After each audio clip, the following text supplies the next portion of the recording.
If you've flown anywhere lately, you've probably seen it, maybe lived through it. What are you paying for exactly? This? Paying to be delayed 6 hours and have a miserable day? Please note your seat assignment. Air travel these days seems less like an adventure and more like a battle. I've just seen people screaming at people, like just throwing things. There's no food, there's no service or anything. They don't care. It's like you're on your own. For many traveling Americans, one moment crystallized all that pent-up frustration. Oh my God, look at what you're digging him! On April 9th of this year, a plane load of appalled passengers watched as Dr. David Dow was dragged off a United flight to free up his seat for an airline employee. United apologized, but not before some serious customer anger was unleashed. We're all Dr. Dow. It could have been any one of us. Bill McGee spent 7 years working in the airline industry. Now he's an aviation advisor to Consumers Union. The airlines are the ones. This year he testified before Congress about the way airlines treat their customers. It's not being glib, and it's not trying to take a cheap shot to say that we're being treated like boxes. Like cargo. Yes, those of us sitting in the back. It wasn't always like that.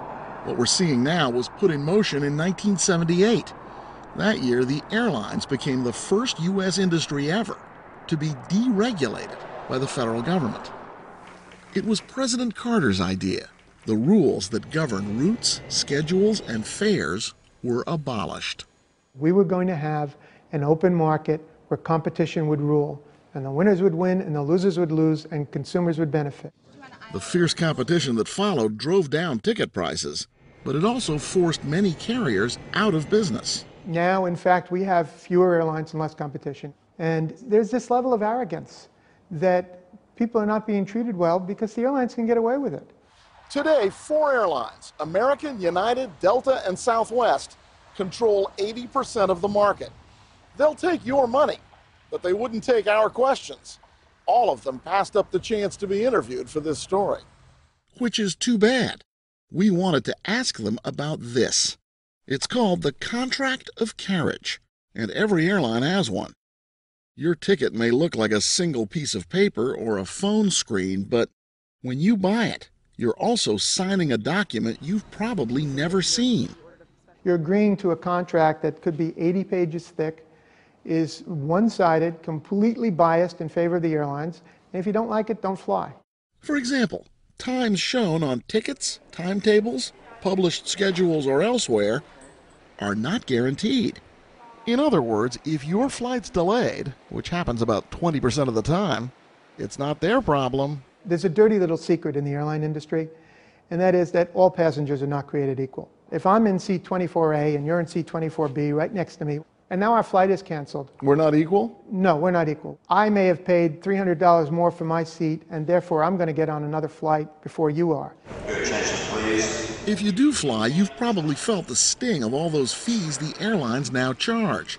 And if you've ever wondered who inspired them to charge more, here's your guy. You were maybe the most hated airline executive in the country. I think that's true.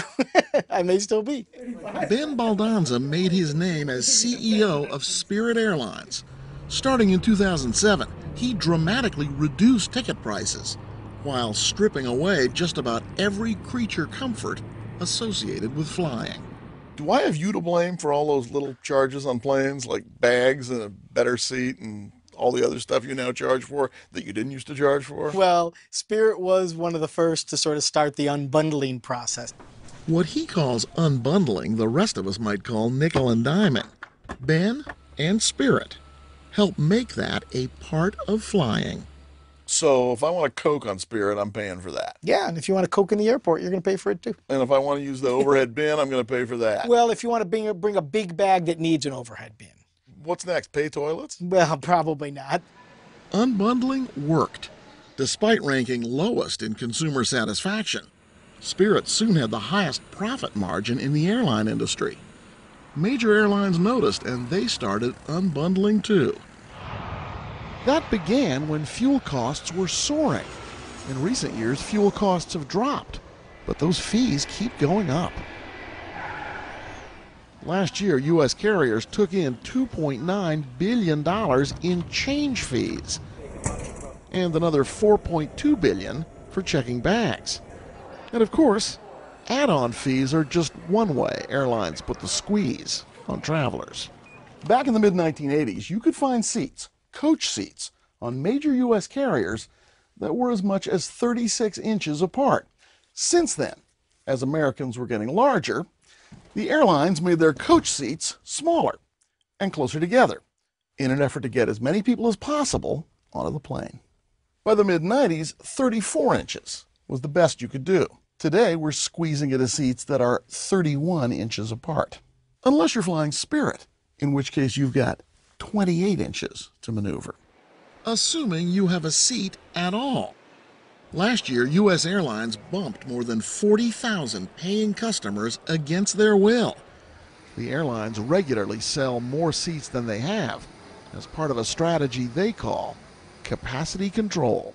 The industry works today because of overbooking? No, because of capacity control. Okay, but it also is intertwined with a philosophy that we cannot let the plane leave with any extra seats. Well, it also means we fly the airplanes more hours per day, and it also means we sit the plane on the ground less time, which is why there's all the tension to board quickly and that countdown clock. It's all of that.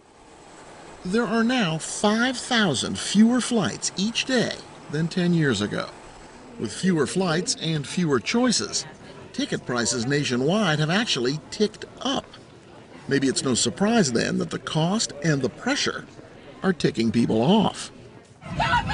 And let's face it, as much as we all love to hate the airlines, sometimes the enemy is us.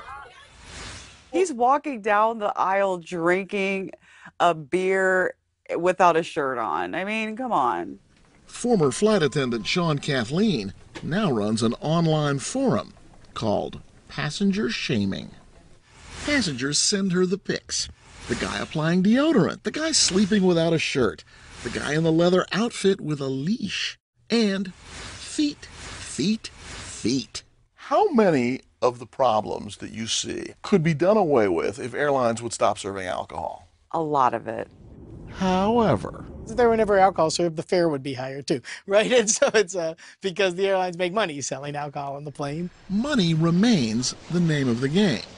Even as chaos in the air unfolded this spring, airline stocks went up. We can't make the airlines nicer, but we can make them more fair. Massachusetts Senator Ed Markey believes that after 40 years, the airlines could use some re-regulation. Every couple of years there's a new incident, it gets on the news, airlines get called on the carpet here in Washington, and the airlines say, we promise, we'll clean up our act. And then nothing ever changes. Is anything ever going to change? Well, in the FAA reauthorization bill, which is now moving through the Senate, we now have language which we have included that will give the consumer protections. Senator Markey, a Democrat, along with Senator Roger Wicker, a Republican, have added an amendment to a bill requiring that the government set reasonable fees for checked baggage, itinerary changes, and seat selection. The airlines contribute a lot of money. They got a lot of lobbyists, and they've done a pretty good job of heading off anything legislatively that would actually prescribe their behavior.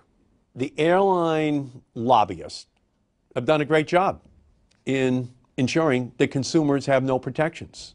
But we've reached a boiling point, and we're now about to engage in a mighty political battle. But until then, here's the story of air travel in 2017. Money talks. All others fly coach, in the middle seat. And in the air, the smell of frustration and cheap scotch. If you do feel squeezed by the system, don't take out your anger on another person. That's the spirit. Hey, NBC News fans, thanks for checking out our YouTube channel. Subscribe by clicking on that button down here, and click on any of the videos over here to watch the latest interviews, show highlights, and digital exclusives. Thanks for watching.